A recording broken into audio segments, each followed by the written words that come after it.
studi terkemuka dan unggul di Asia Tenggara pada tahun 2025 dalam bidang penerjemahan yang berbasis riset, integrasi, dan kontekstualisasi ilmu.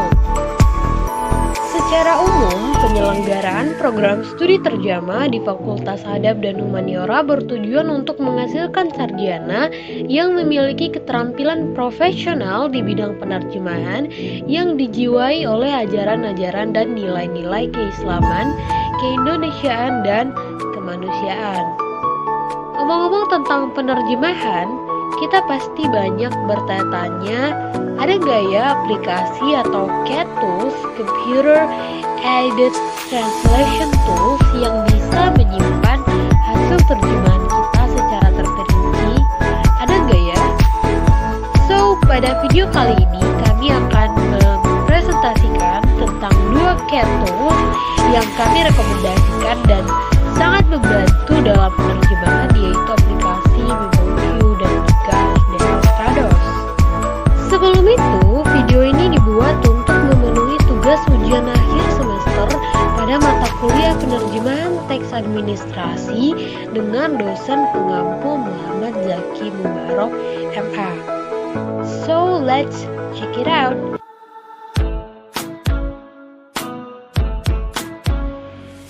MemoQ merupakan salah satu aplikasi keluaran dari MemoQ Translation Technologies, yaitu sebuah perusahaan yang berasal dari Hungaria yang pertama kali dirilis pada tahun 2000-an.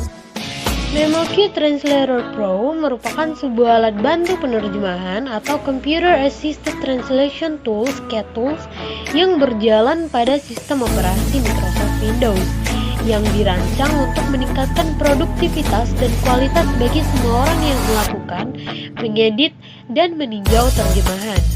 Secara singkat dan sederhana, fungsinya yaitu membantu menyimpan hasil terjemahan kita sehingga dapat dipakai kembali bila ada kekeliruan materi.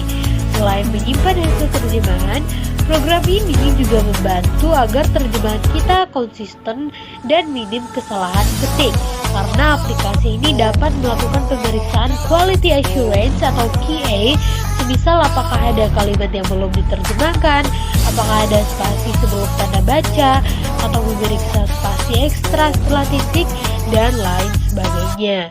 Kita juga bisa mengatur agar saat melakukan pemeriksaan QA, program memberitahu jika ada kata atau frasa berbahaya gara-gara kurang satu huruf atau satu spasi saja, sehingga bencana typo dapat terhindar.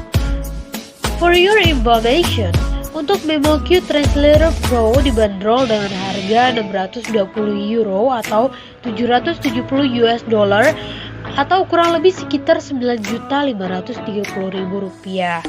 So expensive, right? But untuk pemula, kita bisa menggunakan free trial dari MemoQ selama 30 hari untuk mempelajari aplikasi ini secara gratis. So, berikut adalah tutorial menggunakan aplikasi MemoQ. Let's check it out. Halo, yang pertama kali kita bahas adalah MemoQ. Nah, yang dipakai di sini adalah MemoQ versi 2015. Jadi apabila teman-teman memakai MemoQ versi di bawah tahun 2015 atau di atas tahun 2015, harap maklum karena kemungkinan akan menemukan fitur yang berbeda. Oke, ini kita buka. Oh ya, disclaimer terlebih dahulu bahwa saya di sini hanya akan menjelaskan tutorial cara mengoperasikan MemoQ, bukan cara menginstal. Jadi apabila teman-teman kebingungan untuk menginstal aplikasi ini atau software ini, maka disarankan untuk menonton video lainnya saja. Pasti banyak kok di YouTube ya. Oke, balik ke topik. Nah, MemoQ di sini inilah tampilan user interface yang pertama kita buka ketika membuka MemoQ yang sudah diinstal, yang sudah diaktifasi juga. Oke, di sini saya akan membuka project terlebih dahulu ya. Jadi project baru itu bisa dengan dua cara. Yang pertama itu melalui tab menu project yang ada di sini. Di sini ada dua pilihan. Yang pertama new project from template atau new project without template. Artinya adalah new project from template itu kita membuat project baru dengan menggunakan template yang sudah disediakan dari Memoki. Itu template yang maksud adalah berupa penamaan project dan pengaturan lainnya. Sedangkan new project itu artinya new project saja ya, new project tanpa template itu artinya kita harus mengisi beberapa detail secara mandiri tanpa template yang ada gitu. Dan dia otomatis agak lebih banyak yang harus diisi. Tapi apabila teman-teman mau belajar dulu dari awal, disarankan new project supaya bisa baca menu-menu apa saja dan fitur-fitur apa saja yang ada di Memoki ini. Sebetulnya sama saja sih, cuman antara dua itu sama saja, tapi saya lebih suka dari from template karena kita hanya dianjurkan dan diarahkan untuk mengisi bagian-bagian yang sudah ada, dan penamaan projectnya itu sudah ada gitu. Jadi kita tinggal mengisi yang ada dan lebih gampang dicari nantinya. Oke, bisa balik ke topik. Cara membukanya itu dari project ini, dari tab project atau dari tab Memoki sini. Nah, di sini ada project. Nah, ini sama saja. Ada dua pilihan ini. Oke, mungkin yang pertama kita new project dulu kali, yang tanpa template. Oke, di sini ada beberapa detail ya harus diisi ya. Ini semua sebetulnya bukan mandatory atau harus diisi, akan tetapi font yang bold saja, yang tebal ini saja, yaitu nama, source language atau target atau bahasa sumber, dan target language, bahasa sasaran. Kemudian ada deadline nih. Ini termasuk salah satu yang harus diisi ya, karena dia menggunakan font yang tebal. Nama kita isi surat administrasi. Oke. Sini kita isi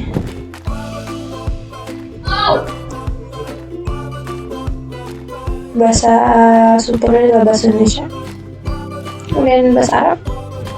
Di sini bebas diisi apa, project terserah ya. Saya mengarang aja. Nah, domainnya juga terserah, kan ini bukan suatu keharusan diisi, jadi tidak perlu diisi. Klien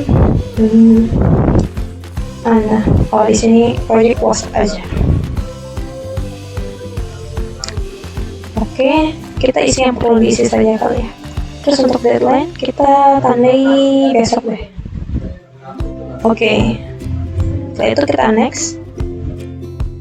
Nah, di sini adalah tampilan translation documents. Nah, di sini kita diinstruksikan untuk mengimport dokumen yang mau diterjemahkan. Di sini kita pilih import. Ini sudah saya siapkan bahannya. Nah, ini bisa dua pilihan yang untuk file yang diterjemahkan, bisa dalam bentuk PDF atau Word juga bisa. Di sini saya coba yang ini kali ya, PDF. Kita tunggu saja. Nah, dia sudah masuk ya, sudah masuk ke sini, jadi kita bisa next. Kemudian halaman berikutnya adalah translation memories. Nah, di sini kita diharuskan untuk menambahkan seperti history penerjemahan yang kita gunakan di project. Gunanya adalah untuk mempermudah kita dalam menerjemahkan. Misalkan ada kata-kata yang sudah kita terjemahkan sebelumnya, nanti dia akan muncul history-stories dari terjemahan yang sudah kita pernah terjemahkan. Jadi bisa membuat kita konsisten dalam menerjemahkan. Misalkan teksnya panjang ya, jadi di halaman pertama itu kita sudah temukan kata book misalkan ya. Kemudian di bawah di halaman terakhir atau di tengah halaman itu kita temukan kata book. Nanti dia akan menampilkan rekomendasi atau history yang pernah kita terjemahkan gitu. Jadi book atau nanti ada tulisannya buku gitu. Itu akan lebih mengefisiensikan waktu dalam proses menerima kita. Oke. Di sini saya sudah banyak ya translation memorisnya, tapi kita buat baru saja. Ini bisa apa saja karena ini baru, jadi ya udahlah. Dan di sini juga bisa kita masukkan lebih dari satu translation memories supaya memudahkan. Jadi saya sudah menerjemahkan beberapa, jadi bisa kita masukkan translation memories yang terkait dengan topik ya. Misalnya karena ada surat dokter, itu tidak bisa dimasukkan karena itu tidak berhubungan dengan tema teks sumber. Jadi oke, kita pilih 4. Kemudian kita next. Nah, hal saja term basis. Di sini kita diharuskan untuk menambahkan apa ya, kayak kamus term base, artinya tuh basis istilah-istilah kayak ya seperti kamus sih sebetulnya. Nah, akan kita gunakan untuk di dalam project ini. Oke, ini bisa kita pilih yang sebelumnya, tapi kita bisa juga bikin yang baru ya. Maritime base ya, kita samakan saja satu. Ini kita tambahkan language. Oke. Ini di sini juga bisa kita tambahkan beberapa term base ya. Mau semuanya juga tidak apa-apa. Oke, sudah. Nah, di sini ada menu nih, ada beberapa pilihan nih. Ada raise rank, itu artinya kan ada nomor nih, bisa kita naikkan peringkatannya. Jadi maksudnya adalah nanti ketika di menu tampilannya term base yang nomor 1 itu akan berada di rekomendasi paling awal pertama di kolom pertama, kemudian yang ranking kedua akan di kolom kedua dan seterusnya. Bisa juga kita lower, jadi dia akan mengubah nomor urutan rankingnya seperti itu. Ini sudah selesai. Berarti yang harus diisi adalah file yang harus yang mau diterjemahkan, kemudian translation memories itu seperti history sebelumnya, history penerjemahannya, kemudian term basis seperti kampus. Bisa kita finish di sini. Nah, nanti akan muncul tampilan seperti ini. Ini adalah seperti menu seperti overview ya, kayak yang file yang akan kita terjemahkan. Di sini sudah masuk file rekomendasi yang kita akan terjemahkan. Kemudian di sini kita akan bahas poin-poin yang harus ada saja ya. Namanya akan kita bahas selanjutnya. Saya ada transformation memories nih. Di sini sudah terconteng, checklist translation memories yang sudah kita masukkan tadi, karena ada juga term base yang sudah kita checklist juga. Oke, untuk memulai menerjemahkan bisa kita klik di sini. Oke, nah ini dia tampilan halaman kerja kita. Di sini bisa kita lihat ya. Di sini karena saya tadi menggunakan translation memories dan term basis sebelumnya yang sudah pernah saya terjemahkan, maka bisa akan muncul di sini. Translation result ini dia membaca filenya dan dia merekomendasikan menggunakan ini.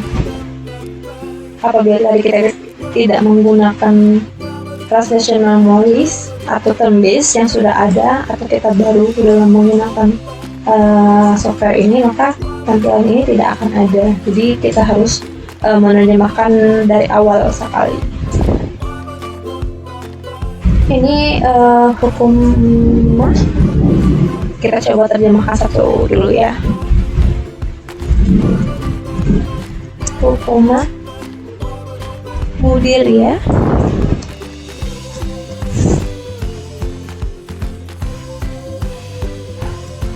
Cirebon,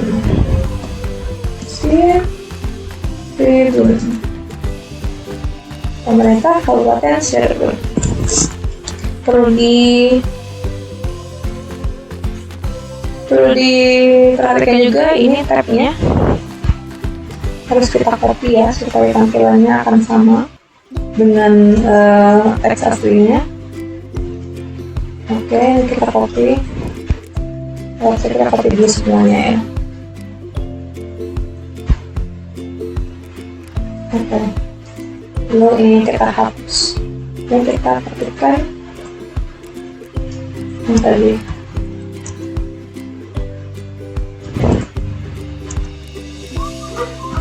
Cirebon. Oke. Dan untuk meng-enter, untuk memasukkan ini, kita harus mengklik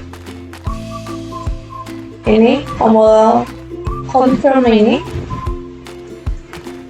supaya dia sampai dia muncul tanda checklist di sini hijau dan atau ini hijau. Atau juga bisa dengan cara cepat, yaitu dengan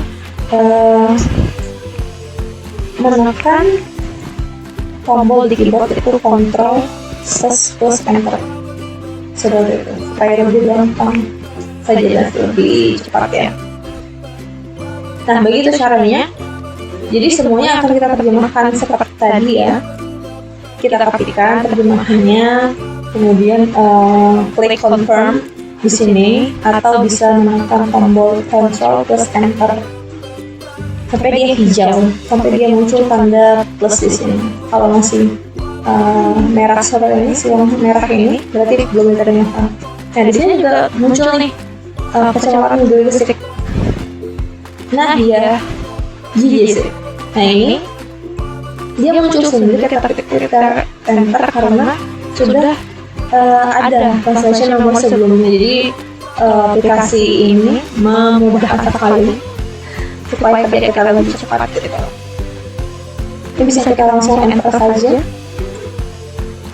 Muncul langsung dia karena sudah membaca, aplikasinya sudah membaca history sebelumnya ya. Seperti itu. Sampai ke bawah semuanya, sampai muncul conteng hijau di sini dan semuanya hijau. Ini ada kata-kata yang sama ya, kalimat atau kata-kata yang sama dengan yang ada di atas.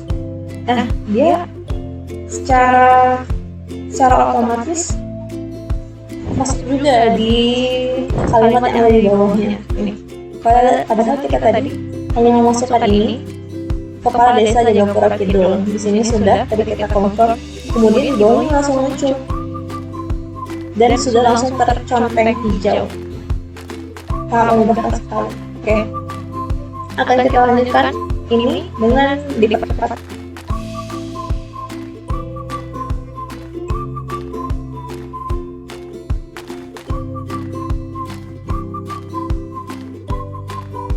Oke, seperti itu proses penerjemahannya. Ini ada unwan ya, dia masih silang, jadi kita harus confirm dulu, Ctrl Enter. Dah, semuanya sudah tanda centang. Sudah semuanya sudah selesai. Cara mengubahnya, mengekspornya ke dalam bentuk Word itu caranya adalah kita pilih dokumen. Di sini ada export, kita ekspor di sini.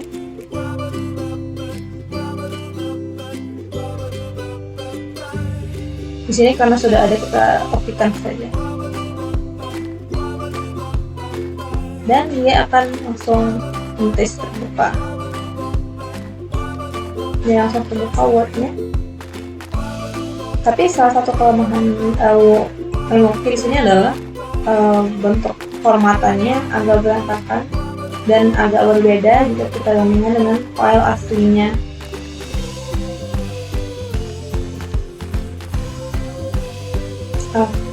File aslinya itu seperti ini ya teman-teman.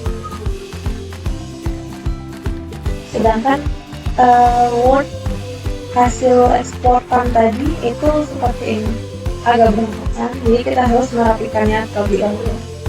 Itu kalau tadi kita edit sampai seperti ini, sampai rapi, mengikuti file aslinya ya, itu seperti ini. Ini dia, sudah cukup rapi.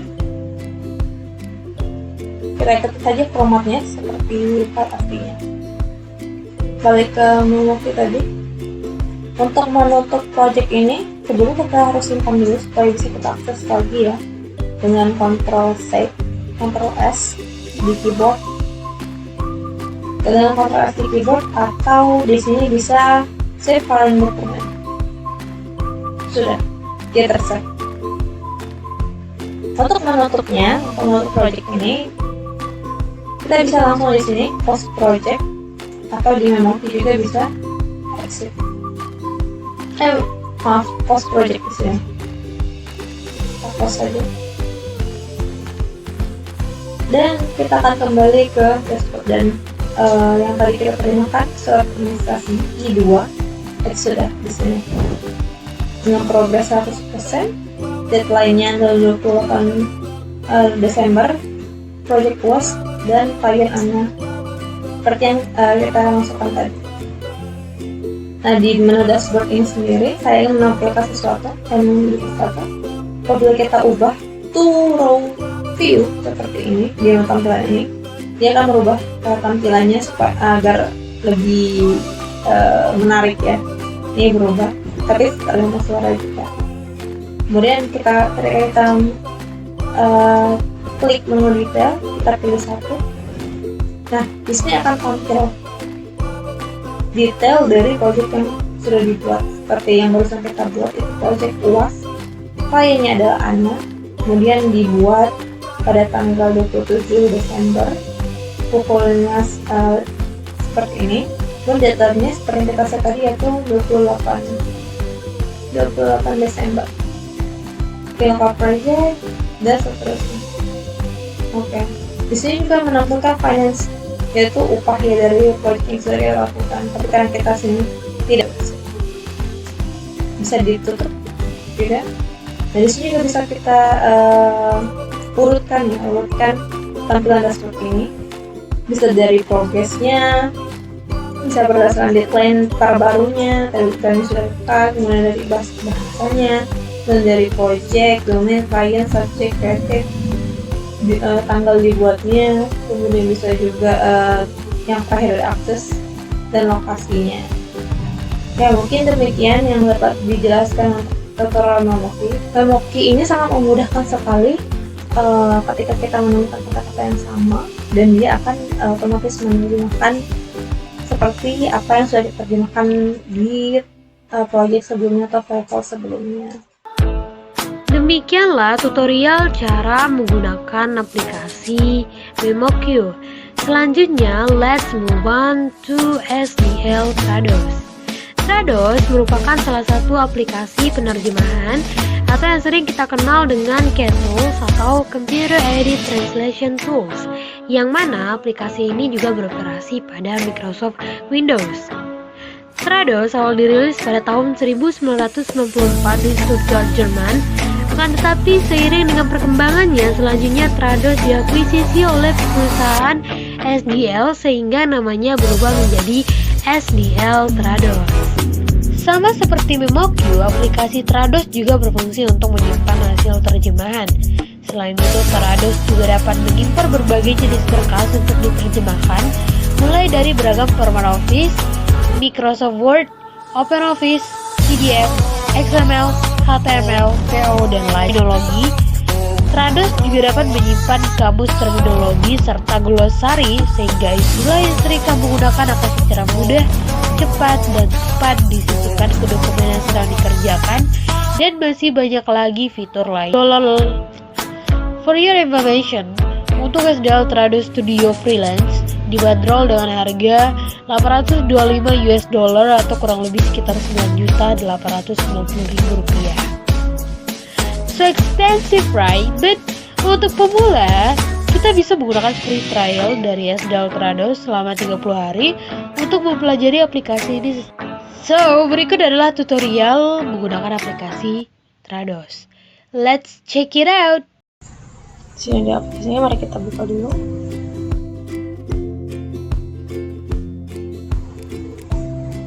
Ini adalah tampilan user interface dari Trados. Jika kita lihat di sini, dia langsung menampilkan project, dan ini ada dashboardnya juga, dan ini di project ada keterangannya. Apabila kita buka dashboard welcome, maka dia akan muncul tampilan seperti ini, seperti home-nya. Lalu ini projectnya seperti ringkasan itu. Ya, saya punya 3 file, dan ini ada keterangannya atau detail dari project itu. Ada nama, deskripsi, lokasi penyimpanan, kemudian customer atau kliennya siapa, seperti itu. Ini juga ada filenya, file dari project yang tadi project kita punya. Selain dari project letter of agreement, jadi file yang dicantumkan itu ada 1 file ini.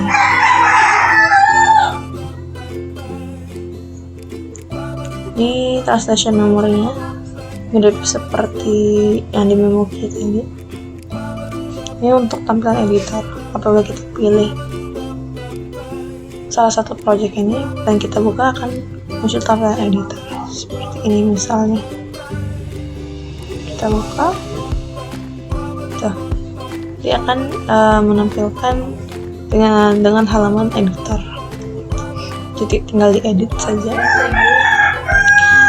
Demikian untuk penjelasan pengenalan dulu ya, pengenalan mengenai dashboard dari Trados. Kemudian di file ini juga kurang lebih sama dengan tab file yang ada di Memoki. Ada close, save, open, new. Di sini ada print juga ya. Di sini ada menu print. Dan ini apabila nanti kita buka, dia akan menampilkan seperti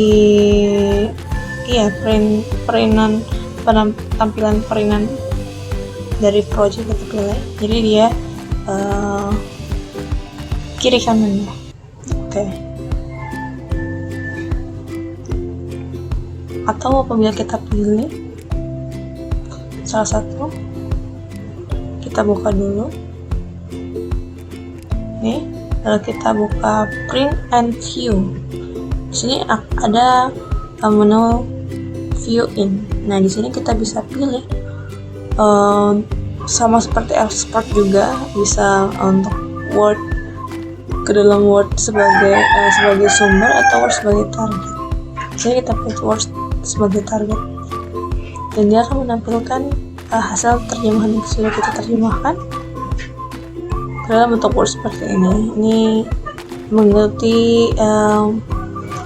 mengikuti format dari file yang kita lampirkan di project. Ini akan kita contohkan ya untuk file yang baru. Ya, seperti itu. Ini ada option exit. Kurang lebih sama dengan Memoki, tapi hanya beberapa fitur yang berbeda. Oke. Nanti kita buka ini ya, new project. Nah, di sini perbedaan dengan Memoki adalah di sini new project tidak ada pilih template. Jadi kita langsung ke saja. Ini tampilan pertamanya, itu step 1.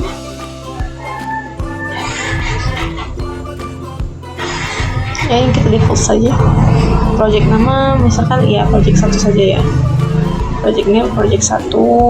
Kemudian ini lokasi penyimpanannya, jika ingin diubah boleh saja. Kita gunakan dokumen yang sama dari bahasa Indonesia ke bahasa Arab.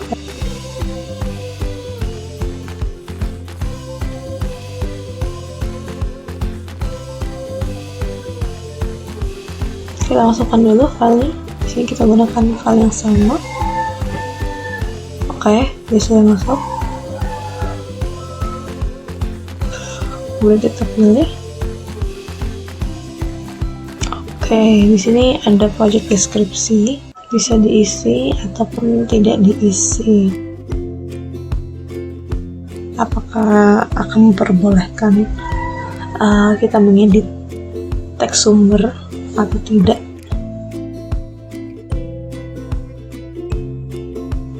Ini ada nama customer dari project yang kita akan buat ini. Bisa kita tambahkan customer di sini, yaitu add. Misalnya Ana, kita gunakan nama Ana lagi. Emailnya bisa diisi apa nanti?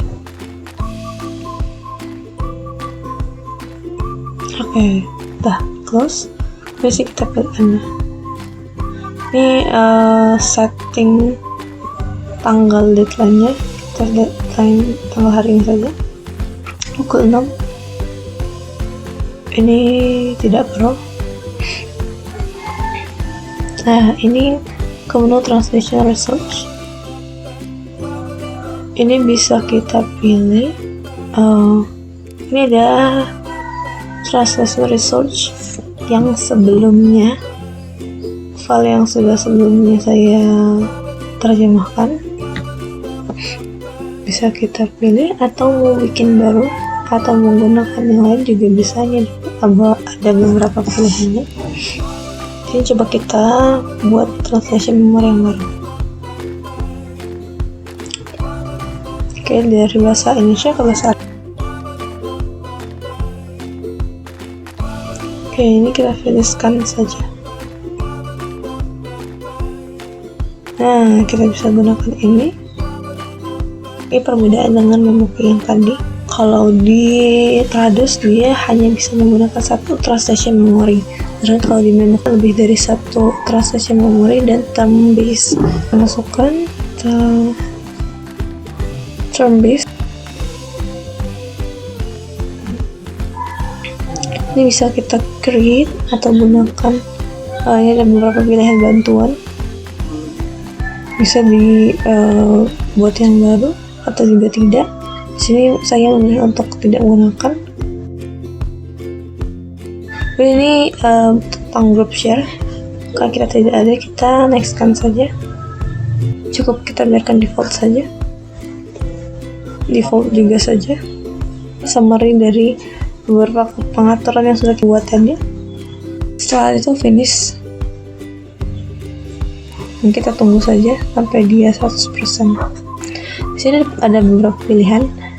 Jadi apakah Anda mau menggunakan pengaturan project yang seperti yang baru saya lakukan untuk pengaturan project berikutnya gitu. Di sini saya pilih yang kita di close. Ana lagi. Ini untuk menyimpan template yang tadi. Oke, sudah tersimpan projectnya. Kemudian di sini kita buka projectnya. Kita buka. Nah, ini dia tampilan dari Trados di menu editornya. Di sini sebelah kiri adalah teks sumbernya, di sini adalah teks sasarannya. Kita tinggal terjemahkan saja. Jadi kita preview ke bawah. Untuk nomor dia langsung otomatis.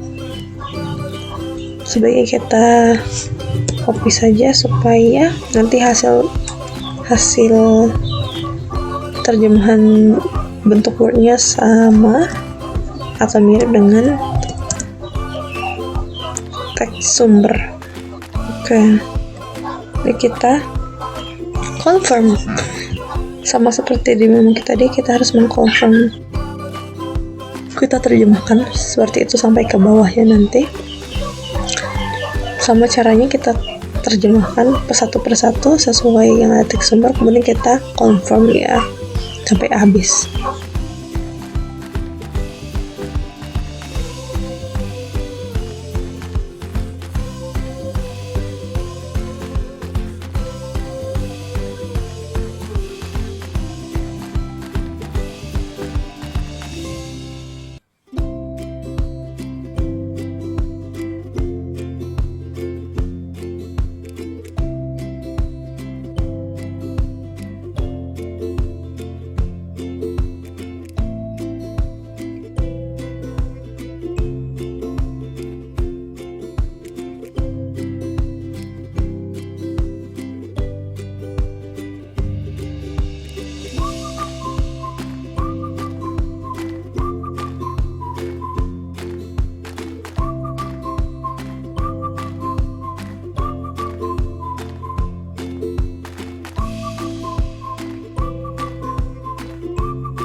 demikianlah hasil terjemahannya. Dari atas sampai bawah tadi kita lihat bahwa font yang teks sumber, teks sasaran kita ketikkan di sini itu mengikuti pengaturan format atau pengaturan format dari teks sumbernya. Ini tebal dan ini juga tebal dan ukurannya besar, dan ini juga besar gitu.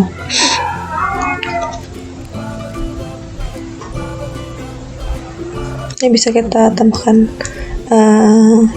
underline ya di bawahnya supaya sama dengan teks sumbernya, supaya nanti kita tidak perlu banyak mengeditnya ya.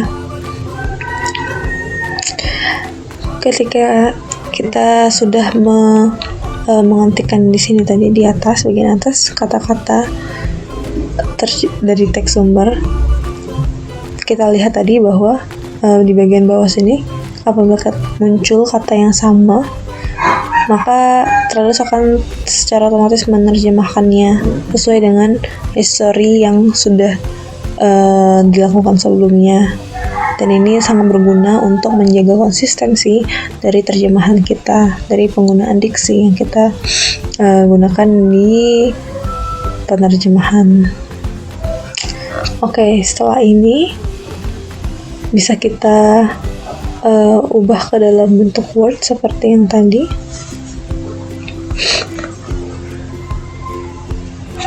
Ya, itu di sini. Pertama bisa kita save dulu,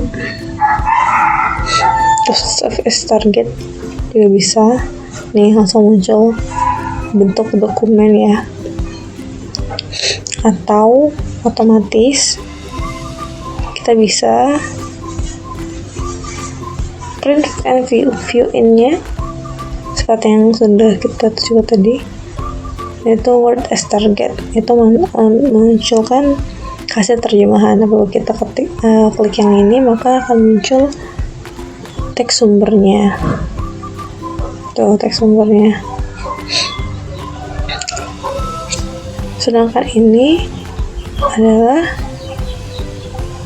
Word targetnya. Tuh.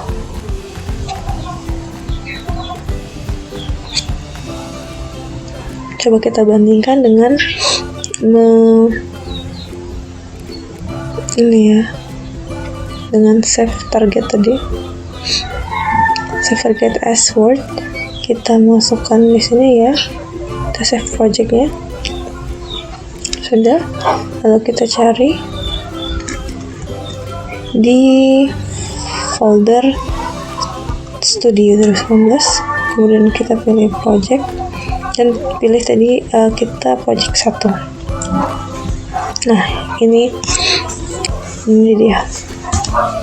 Kita buka, sama dengan yang tadi, terlihat bahwa format yang ada di sini cukup lebih rapi ya jika dibandingkan dengan hasil dari memo kita tadi. Hanya saja ada beberapa font memang harus diperbaiki, seperti ini kan tebal ya dan besar.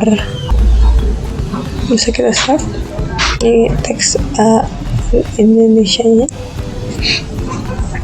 Nah, yang ini adalah penyimpanan. Bila kita buka, ini akan muncul di Trados juga. Ini adalah ekstensinya SDL Project.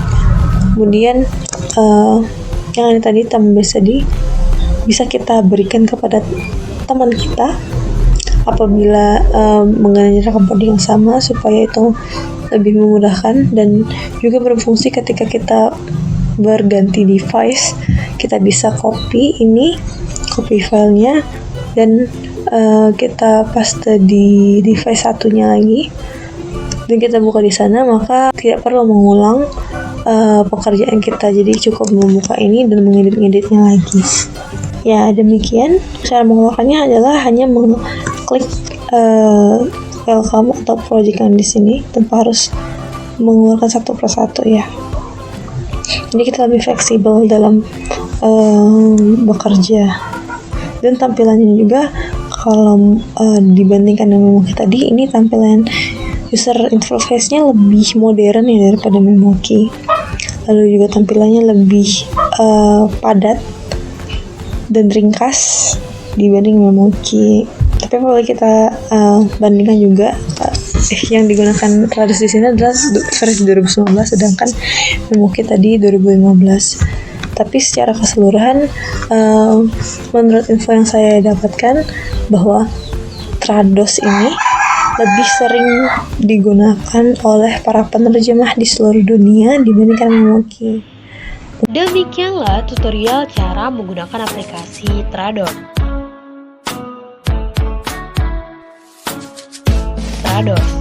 Semoga dengan adanya video ini, teman-teman dapat terbantu dalam mencari menggunakan CAT tools yang dapat menyimpan hasil terjemahan teman-teman semua. Kami dari pihak konten kreator pamit undur diri. Jangan lupa like, comment, and also subscribe di channel ini dan hidupkan loncengnya agar teman-teman tidak ketinggalan info-info menarik lainnya. Thank you very much and see you later.